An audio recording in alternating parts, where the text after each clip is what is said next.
Spain invaded Portugal several times, but never conquered it. This is odd, given how eagerly Spain acquired new colonies.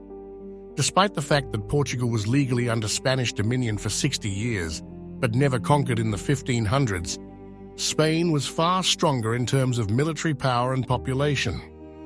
Spain was flexing its military muscle and grabbing new territories at will, conquering Mexico, the Caribbean, the Philippines, and South America, thereby enriching itself. Meanwhile, a smaller, less populous country on Spain's doorstep remained unconquered and surrounded by the Atlantic Ocean. To understand why, start by looking at how each nation developed. The Romans conquered Iberia in 218 BC and ruled it for 600 years before the Visigoths invaded in 418 AD and ruled for 3 centuries. In the 9th century, the Umayyad Caliphate conquered Visigoth-controlled Iberia. The Umayyads brought a North African Moor army and imposed a Muslim government, which the Iberians strongly opposed. Uprisings and endless conflicts resulted in a peninsula-wide civil war. This battle against Muslim rule marked the beginning of the Reconquista, or conquest of Iberia, later Spain and Portugal. In the late 9th century, King Alfonso of Asturias dispatched one of his noblemen to expel the Moors from the northwest of the peninsula. In the year 868, a nobleman named Vimara Perez accepted the challenge. Perez's Christian forces defeated the Moors and reclaimed the territory around the Minho and Douro rivers, including Portugal, after which Portugal was named. King Alfonso was overjoyed and immediately declared the new territory Portugal's county, appointing Perez count. The count established additional cities, including Vimaras, now Quimaroi. 8. Despite the fact that Portugal did not become a nation until 1143, the majority of Portuguese considered Jamaros to be its birthplace. Following its division in 910, Asturias was reunified as Leon in 924. The northern kingdom of Leon included Portugal, which began to gain strength by the end of the 10th century. More people were moving to Portugal, and the cities expanded. Alfonso Henriquez was born to Portuguese kings Henry of Burgundy and Teresa of Leon in the early 12th century. Teresa was left to govern Portugal on her own after Henry died in 1112, but many Portuguese were opposed to her marriage to a Galician lord. They questioned Teresa and her new husband's motives and encouraged young Afonso to defeat the southern Moors. Afonso was advised to fight his mother at Salmeji in order to seize control of Portugal. In 1128, when his mother's army was destroyed by Fanzo troops, he became Portugal's sole commander. He fought for the Reconquista, winning the Battle of Oriche in 1139. Despite being outnumbered, Alfonso defeated the Muslim army of Cordoba in the clash in the south of the Iberian Peninsula through brilliant tactics and unexpected attacks. Following the fight, Afonso became king of Portugal. Portugal became an autonomous state, not a Leon county. Leon recognized Afonso in 1143 through the Zamora Pact, thereby establishing Portugal's independence. The Catholic Church finally recognized the new Kingdom of Portugal in 1179. Christian soldiers marched into the Algarve in 1249 and expelled the remaining Moors, bringing the Portuguese Reconquista to the Atlantic Ocean. Lisbon became Portugal's capital in 1255, and King Denis signed the Treaty of Alcanisas in 1297, which established Portugal's border with Leon. As Portugal began the 14th century as an optimistic and forward-thinking fledgling republic, Spain was still fighting the Reconquista. The boundaries have mostly remained the same.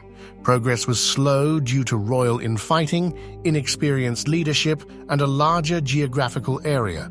Portugal began expanding its naval force in 1325 when Afonso IV ordered the construction of ships for exploration and warfare.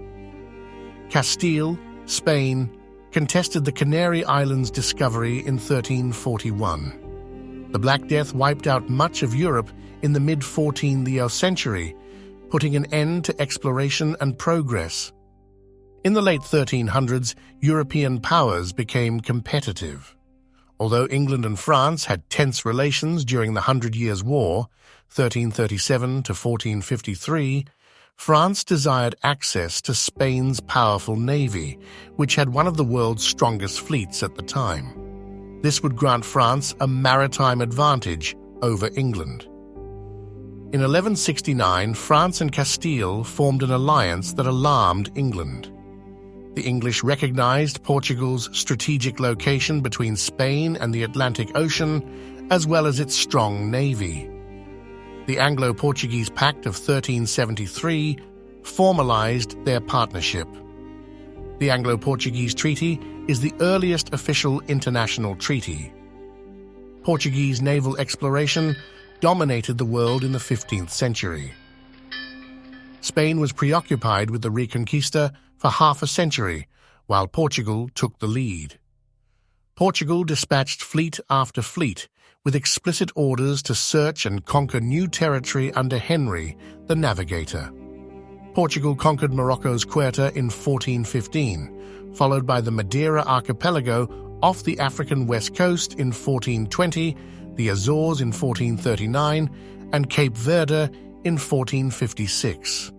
Spain watched in envy as it fought the remaining Muslims in southern Granada. After defeating the Emirate of Granada in 1492, Spain was able to establish its sovereignty and accumulate wealth. Following Portugal, Spain planned to explore and populate new territories.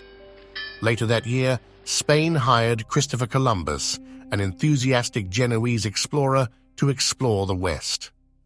In 1492, Spain faced a watershed moment. While Spain focused on the Reconquista, Portugal quickly established colonies and commercial towns along the African west coast. The Portuguese had complete access to gold, silver, and Africa's thriving slave trade. In 1488, Bartolomeo Dias circumnavigated the Cape of Good Hope, demonstrating that the Indian and Atlantic seas could be connected. Columbus sailed into the Bahamas in October 1492, disrupting Portugal's colonial monopoly. Portugal and Spain led the invasion of the Americas after Europe was surprised by the discovery of a new continent.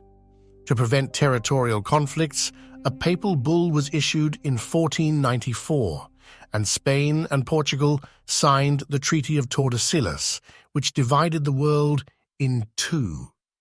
Spain claimed everything west of a vertical line in the Atlantic, 500 kilometers from the Cape Verde Islands, while Portugal claimed everything east.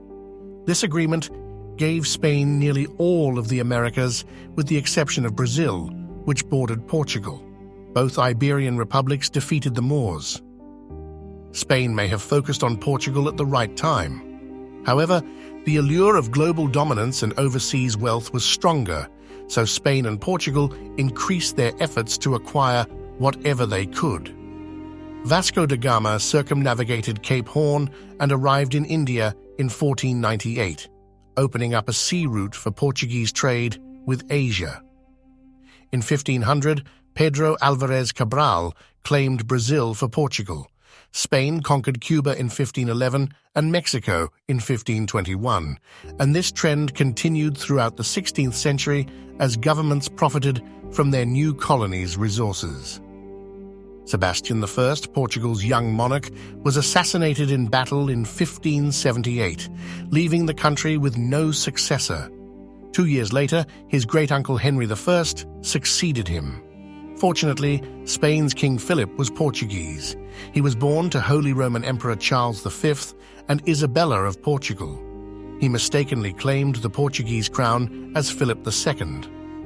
Ironically, both nations shared the same ruler, but were still kingdoms. Portugal maintained its independence but faced strict foreign policy constraints. Spain could have conquered Portugal again, but it was too busy maintaining and expanding its foreign provinces, and the Reconquista had depleted Spain's resources. An invasion of Portugal would have required a large number of men and resources, which were not available. Spain had other concerns. It fought the Netherlands during the 80s. As tensions between Portugal and the Netherlands grew, the Dutch-Portuguese War erupted from 1595 to 1663, during which the Dutch raided countless Portuguese colonies in Brazil, India, and Africa, and Portugal lamented a lack of English support. Nobles in Portugal were furious about having to pay more taxes to Spain. The Kingdom Union favored Spain. After Portugal's John IV revolted in 1640, the Portuguese Restoration War restored full independence and allowed Portugal to mend its relationship with Britain, which proved useful in the late 18th century when England and France's 7 Years' War strained relations once more. In 1762, Portuguese guerrilla fighting and British naval and cavalry forces defeated the French-backed Spanish invasion.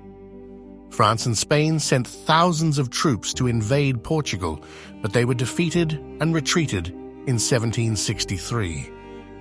Spanish soldiers fighting in Portugal encountered difficult terrain and a determined civilian population. It was the last chance to retake Portugal after the Spanish had left. Because of ongoing conflicts with the Moors and other European nations, the Spanish were always more interested in colonizing other countries rather than conquering Portugal, which they couldn't afford. However, as Fernando Perez demonstrated, the Portuguese were never going to be conquered. If you enjoyed the video, don't forget to like, comment, and subscribe for more awesome content. Thanks for watching, and I'll see you in the next one.